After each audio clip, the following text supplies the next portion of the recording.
Kaore a tiki tāne e kitea I tōna whakawātanga a pōpō nā te mea he mahi ke anō tāna.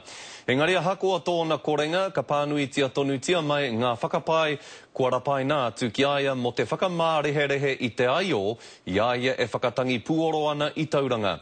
I kōrero atu mātou ki aia I nā kua nei. They were wearing those fluoro-coloured vests, I guess, so I was like, oh, okay, there's the police, and okay, they're sort of pushing their way through the crowd a little bit. Okay, I'm just going to do what I normally do when the police are in the building and have a little wee cheeky kind of thing, you know. So this time I decided to sing this, 2 lines from the song.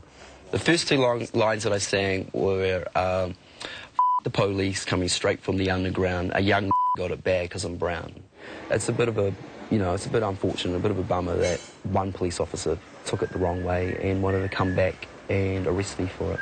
The party was fine. It was nothing eventuated from it. It was no disorderly behaviour. There was no violence. Everyone had a great time, was dancing and going crazy and enjoying the last 45 minutes of the set because people were kind of blowing this out of proportion. And you know, as I said, I just want this to kind of simmer down, be resolved, and we've all got bigger things to worry about than me singing a naughty lyric, you know.